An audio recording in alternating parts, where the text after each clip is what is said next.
ఇది నీకు మాత్రమే కాదు, మగవాళ్ళందరికీ వర్తిస్తుంది. అది మర్చిపోకు.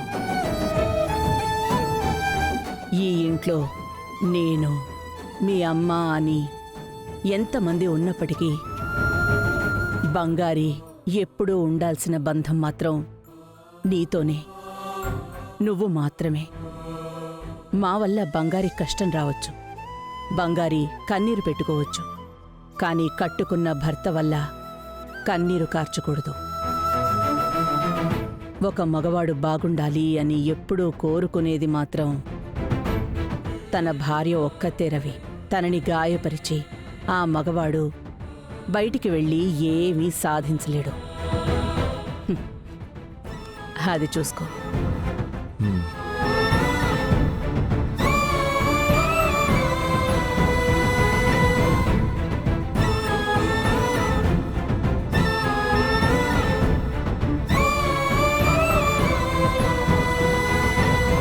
బంగారీ, బంగారీ.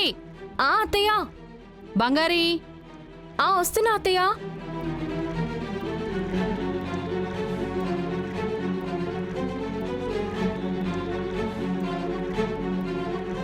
అత్తయ్య చెప్పండి అత్తయ్య. ఏం చేస్తున్నావు? ఒక చిన్న ఆఫీస్ పని అత్తయ్య. సరే, కిచెన్కి వెళ్ళి బాగా చక్కెర వేసి పాలు బోలెడని పోసి టేస్టీగా ఒక పాయసం చేసి వెళ్ళు. ఏంటి చూస్తున్నావు? నేను చెప్పిన పని కంటే కూడా నీకు ఆఫీస్ పని ముఖ్యమా? ఆహా, అయ్యో అలాంటిదేం లేదత్తయ్య. వెళ్ళు, వెళ్ళి పాయసం చెయ్యి. ఇవాళ పండగ చేసుకుంటున్నాం. వెళ్ళు.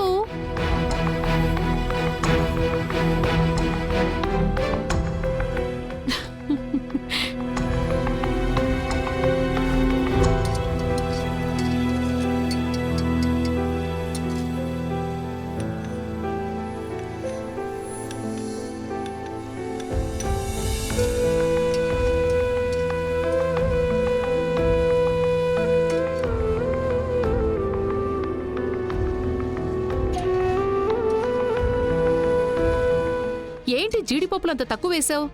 ఇంకాస్త ఎక్కువ వేసి ఉండొచ్చు కదా. ఏంటత్తయ్య బాగా సంతోషంగా ఉన్నారు? సడన్ గా నన్ను పాయసం అది చేయమని చెప్తున్నారు. అవును, ఒక పెద్ద గండం తప్పిపోయింది కదా.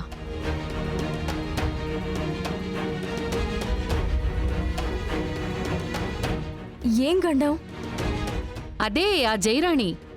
అది మన ఆఫీసు వదిలి వెళ్ళిపోయింది కదా, అందుకనే. ఇది ఎంత పెద్ద సంతోషకరమైన విషయం, సెలబ్రేట్ చేసుకోవాలి కదా.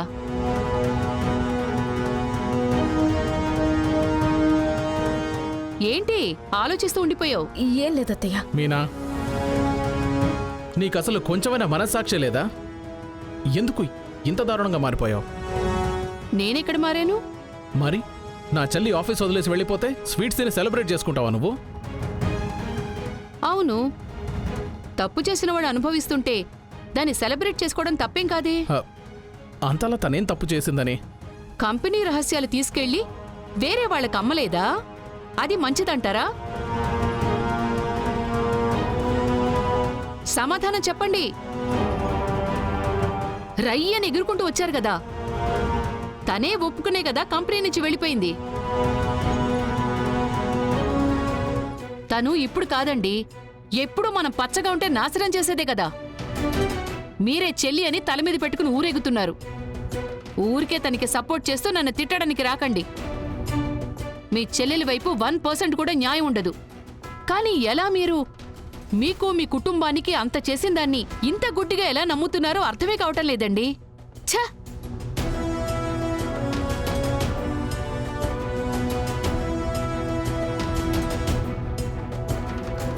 బంగారి, వెరీ సారీ అమ్మా. నువ్వక్కడ ఉండగానే మీ అమ్మ గురించి అలా మాట్లాడుతున్నప్పుడు నీ మనసు ఎంత కష్టపడుతుందని నాకు తెలుసమ్మా.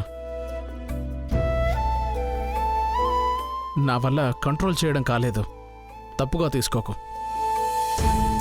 అన్నింటికీ ఒకటే పరిష్కారం, నా చెల్లిని నిరపరాధిగా నిరూపించడమేనమ్మా. అది ఎప్పుడు జరుగుతుందో అప్పుడే వీళ్ళ నోటికి అడ్డుకట్ట వేయగలం.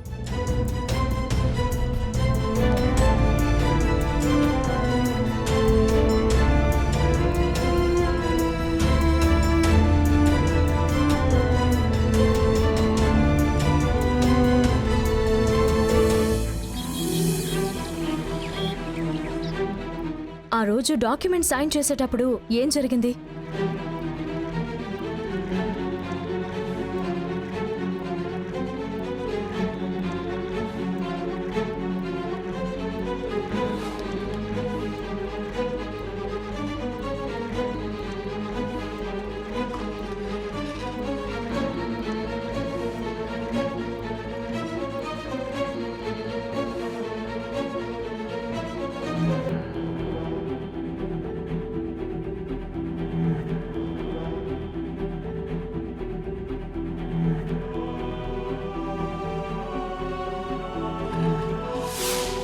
ఎందుకురా అంత అర్జెంటుగా రమ్మని చెప్పావు? అన్నా, ఆ బంగారి అందరిని ఎంక్వైరీ చేయడం మొదలుపెట్టిందన్నా.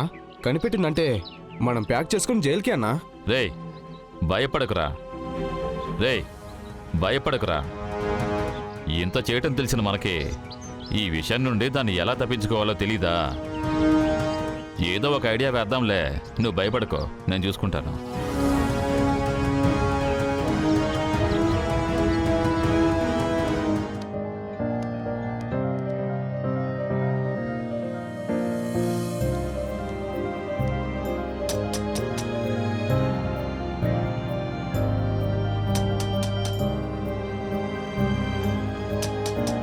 ఏయ్ తలుపు తెరువు.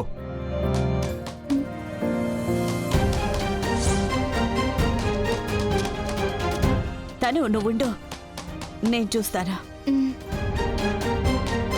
ఏయ్ తలుపు తెరువు. ఎవరండి?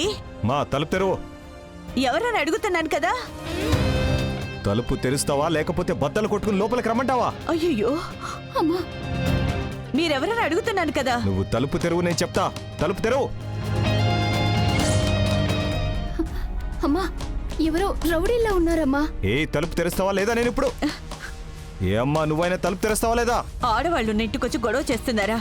మర్యాదగా వెళ్ళిపోండి, లేదంటే పోలీసులకి కాల్ చేస్తాను. ఏయ్ తలుపు తెరుస్తావా లేదా? చెప్తున్నాను కదా, తలుపు తెరువు. ఏయ్ రా.